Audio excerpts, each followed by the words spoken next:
Popin Media. Nagenda mwero C5 mukono mulukunda okulwenda kirana mwenda.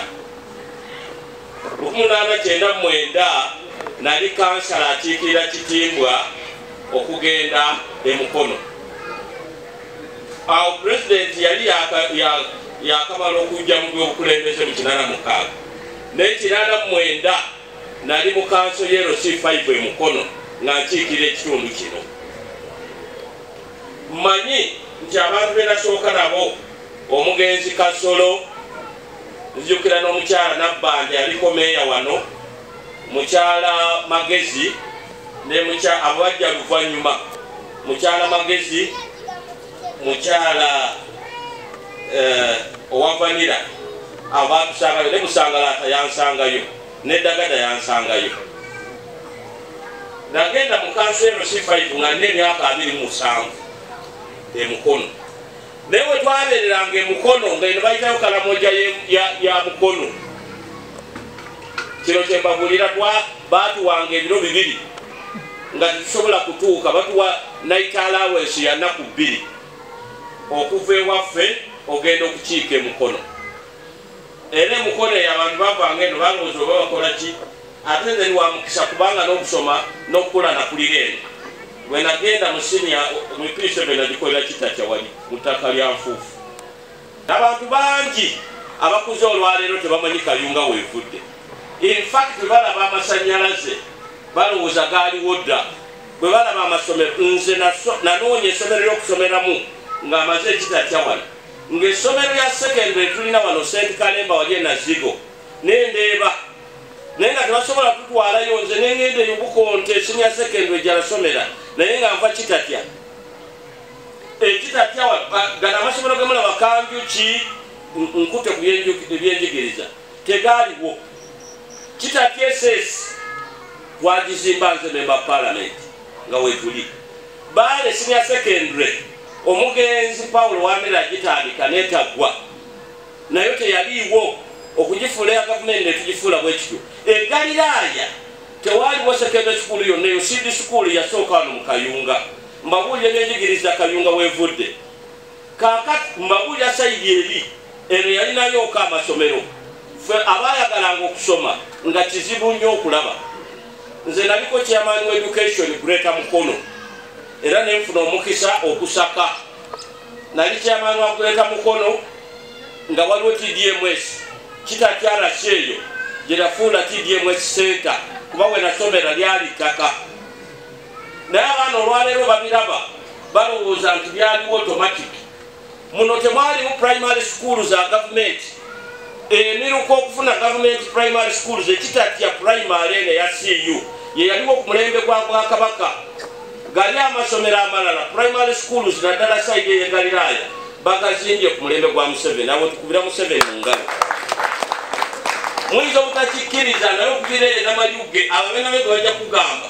Nagendangayo nga teri ssomero ne tutandika mpolampola Ekirasa ne tutambula mpolampola ne tugenda buli muluka ne gubeeramu essomero lya primary. N'olwekyo bakola kino kikulu nnyo abantu bakitegeere. Amasomero gano gw'olaba n'olaba vocation kati olaba Amadi Sseguya wali. Ego mukisa gwa gavumenti kubanga mu masomero gonna bwe nali mu cabinet ya Uganda kubanga nze nasooka okubeera mu gavumenti eno wano ng'ogyeko Florence Nayiga wali. Baawa esente ze beewola mu Arab Bank baalina amasomero 5 gokka ge bagenda okurehabilitatinga. Naye olwa president okwagala nnyo Kayunga eyo Amadi Sseguya ne bagiwa rehabilitation mwabali eno mulabanga ebyokusaaga ne bitandika. N'olwekyo tuteeka okukubira President Museveni mu ngalo olwekyo. Mu parliament emyaka 15 ne mu LC5 emyaka 15. Ekyo kyangu. Ekisanja ekyokubiri ogenda mu LC5 nagenda n'opposite. N'ekisanja ekyokubiri ogenda mu parliament nagenda n'opposite. Eyo rekodi nkyagiroonya agikola. Ebisanja 2 ku LC5 nagenda n'opposite ekyokubiri. N'ekya parliament nagenda mulowooza ekyo si kyangu. Abantu bawano batwagala era twagala okubeebaza olw'ensonga eyo. Njagala okubategeeza amasannyalaze gakomanga awo Dr. Makumbi bwajja n'ayongerayoko katono kati amasannyalaze gano kuona bapakeye ebbaale tegaaliyo amasannyalaze agagenda mu byalo tegaaliyo era bw'oyagala ekisime wa Kayunga nsobola omukugamba bwe najja mu Kayunga omanyi okuleeta district mukola mutya district council ng'abakulu bano bamaze okutuula olukiiko lwa district lwe lulina okutuula mu council ne luyita ekiteeso twalina olutalo ffe abava e Kayunga okukombisinga ab'emukono batukkirize tuyise ekiteeso okwekutulako kubanga parliament tesobola kuyita kiteeso nga district council tenabakola ki kukiyisa mu myaka egyo ne bamusangala ate bano baali bazze ne tulwana bwezizingirire ne tukola district council resolution ba Dr. Makumbi ne Mayanja Saziri nga bali mu parliament ne bakozesa ekiteeso ekyo ne tufuna Kayunga district mu 2002 era Kayunga district nze nasooka okuba vice chairman we C5 okumanya ebintu byonna mbimanyi Inginya Dagana yali chairman nze nali vice era twakkaanya kubanga abantu bali bagati Madada ate yasingako oli okuba senior naye olwokuba nze nali ntajetinga ba member of parliament nagamba kambeere vice chairman nindire wano ekyowekikuwatewekimanyi nalindira kubwa vice awo netambula constituency yonna nenfuuka member wa parliament wetwagira mu district eyo bano abaliwo omwami muwonge muli bamukisa ffe twatulanga ku budesipi ate kambabulirize mu biseera ebyo twekutulako tewalina service commission tewaliwo service commission nze chairman wa vice chairman nze nali secretary wa administration ng'abakozi tubewandiikira awo naye twawandiika abakozi mu ngeri ey'amazima awo nga tuli mu desika awaawo oba ntegereke tewaliwo ffe twali service commission era nja kubategeeza abakozi abaasooka awo mu disitulikiti y'e Kayunga bakubeerabira twabajjanga mukono lekana gwesala jangu wano gwesala jangu wano okubawa ki emirimu n'olwekyo okukola kwa disitulikiti eyo kuyambye abantu bangi okukyusa obulamu bwabwe